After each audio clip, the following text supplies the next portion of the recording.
I'm Great Western, and I... Quack, quack, quack. What? Ye heard? Quack, quack ye go. Sounds like ye'd an egg laid. Now wheesht and let an engine sleep. What is it about Duck that makes fans love him so much? I just simply don't get it. I'm an avid Thomas fan, downright obsessed in fact, but I have never ever in my life, even as a young child, ever considered Duck to be my favorite character. But for some reason, Duck is infamously the symbol of the Thomas fanbase. You can find his name or likeness in at least half of fans' usernames or profile pics. When Duck appears in an episode, that's all everyone talks about. Even when he's only in a scene that lasts 30 seconds, everyone goes crazy. Oliver, what are you doing on my track? Your track? Who says this is your track? I just don't get it. Now, if you're one of the Duck fanboys that just can't hear anything negative be said about this ever-precious classic character, then you might as well turn off the video now. But before I go on, I want to say this. I don't hate Duck. I don't hate him at all. I know I am notoriously known for hating on Duck, but I really don't. To me, he's just a run-of-the-mill recurring character with a voice that's fun to imitate. And that's all he really is, a recurring character among hundreds. I can't stress it enough that it's not Duck himself that I dislike. It's the undeserved love and treatment he's given endlessly by the fans. Somehow he's held up on a pedestal as one of the main Thomas characters simply because he wears the number 8. In my opinion, if the character wasn't an engine in Season 1, or isn't Emily, they're not a main character. Hell, I struggle with the fact that Toby is still a main character at this point. What kind of main character only appears like twice a season? But that's a discussion for another video. Duck is a fine character in his own merit. He's proud of his heritage, he stands no nonsense, and he has a funny name. But that's all he is. And there's nothing wrong with that, but that's all Duck is. There's no extraordinary depth to his character that makes him so endlessly interesting. I go as far to say that a character like Gator is more interesting than Duck, because there is so much about Gator that's left a mystery, and the extremely clever ways they utilized him in his few appearances. Hello!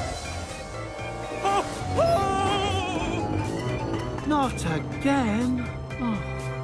Duck's hardworking and proud character traits really aren't anything we haven't seen from the likes of Edward or James, and I think the writers know that. All they can do with him really on the show now is have him preach about the Great Western Railway, because that's his only defining character gimmick. It's the only thing that makes him stand out among the rest. That's why Duck comes off as kind of annoying and repetitive in the current show, because they give him such similar dialogue in each appearance, so the kids watching can somehow identify him among the endless, bloated cast of colorful characters. There's only 2 ways to do things, Thomas.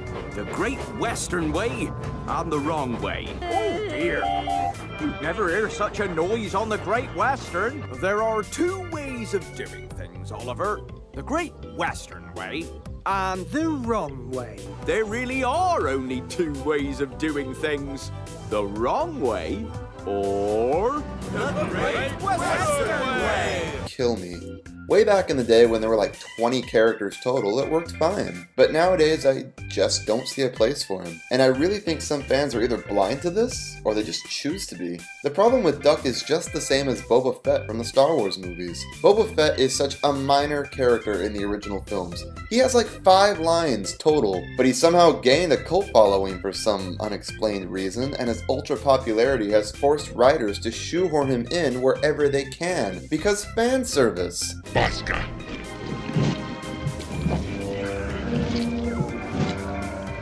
And I'm sorry to say that's just what they've done with Duck in the animated series. I really don't mind if Duck appears like once or twice a season. Here and there is fine, especially when a story calls for him. But when over half his appearances in season 18 are for absolutely no reason that add nothing to the plot, it just comes off as kinda desperate. A desperate attempt by the writers to ensure that old fans keep watching because Duck is back in the show. Why do you think Duck was the very first old character to be brought back in season 17? Yeah, it's cause Mattel absolutely knows how to manipulate the fans. Though I think at this point the team knows they don't have to pull such tricks to earn our trust and our viewership. Duck was not shoehorned really at all in season 19. In fact, I think he only appeared in like one episode and only had a couple lines, and the rest of the time he was just in the background. He's almost been reduced to a cameo bee like Rosie. Now, I don't want them to get rid of him necessarily, but I do think this sort of more subtle treatment works better. It's a lot less in your face, and it makes him seem like he belongs in the universe, as opposed to being forced in. And don't get me wrong here, I'm not against bringing back older characters either, especially when they bring out new story opportunities. Bringing back Bill and Ben was one of the team's best decisions ever. Careful, Ben! But there has to be a defining line somewhere between competent writing and shameless fan service. I'd much rather have a competent, well thought out story with good use of characters, whoever they may be, than a pointless scene where fan service characters appear for no reason other than to provide a desperate little wink wink for fans. I'd like to think we've gotten better than that at this point, but Sodor's Legend of the Lost Treasure proves me not. Oh, well, I never! Donald and Douglas!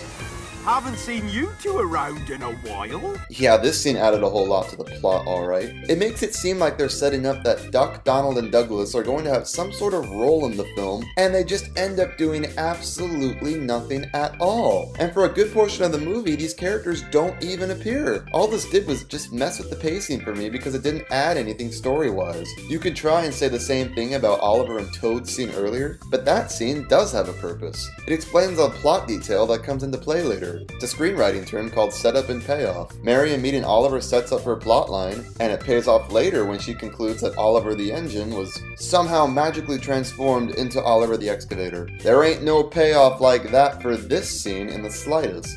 Cheerio! Cheerio! Don't leave it so long next time! I don't even think Duck speaks again after this. But if the wonderfully brilliant season 19 is anything to go off of, then I think it's safe to assume we'll be getting less and less of these pointless fan service scenes as time goes on. And whether you're a Duck fanboy or not, that is something that this Thomas fan is truly grateful for.